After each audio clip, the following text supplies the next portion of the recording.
এ বিষয়ে আরও জানাতে জাতীয় বার্ন ইনস্টিটিউট থেকে আমাদের সাথে যুক্ত হচ্ছেন আশরাফুল আলম আকাশ।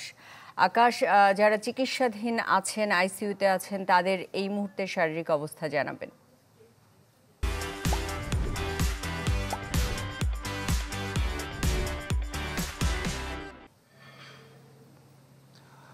সুস্মিতা, বলা যায় মূলত গতকাল রাত ৯টার সময় এই ঘটনাটি ঘটে। সাভারের আশুলিয়ায় একটি ভাড়া বাসায় ২ তলায় থাকতেন এই একই পরিবারের প্রায় ১১ জন সদস্য। প্রত্যেকের অবস্থা বলা যায় আশঙ্কাজনক। এর মধ্যে ৮ জনের অবস্থা গুরুতর। তবে ডাক্তারদের তরফ থেকে এখন পর্যন্ত যেটি জানানো হয়েছে, যাদের অবস্থা গুরুতর তাদেরকে পর্যবেক্ষণে রাখা হয়েছে।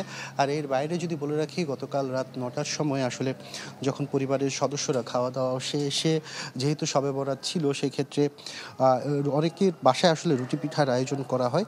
স্থানীয়দের কাছ থেকে আমরা যতটুকু শুনতে পেরেছি, যারা স্বজনরা এসেছেন, ওই রুটি পিঠা আসলে বানানোর সময় আসলে এই ঘটনাটি ঘটে।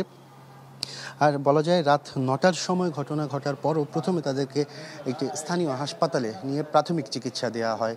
এরপরে মূলত রাতে ঢাকার জাতীয় বার্ন ইনস্টিটিউটে তাদেরকে আনা হয়েছে। এখন পর্যন্ত আমরা যতটুকু দেখতে পাচ্ছি যে ৮ জনের অবস্থা আশঙ্কাজনক।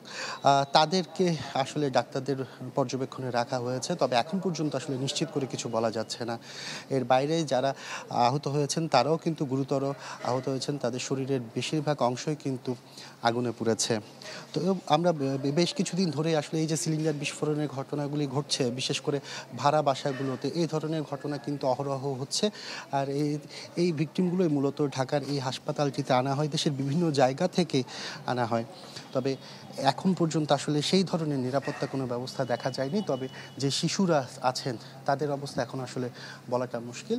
তবে এখন পর্যন্ত এই হাসপাতাল থেকে আমরা সর্বশেষ তথ্য এতটুকুই জানতে পেরেছি।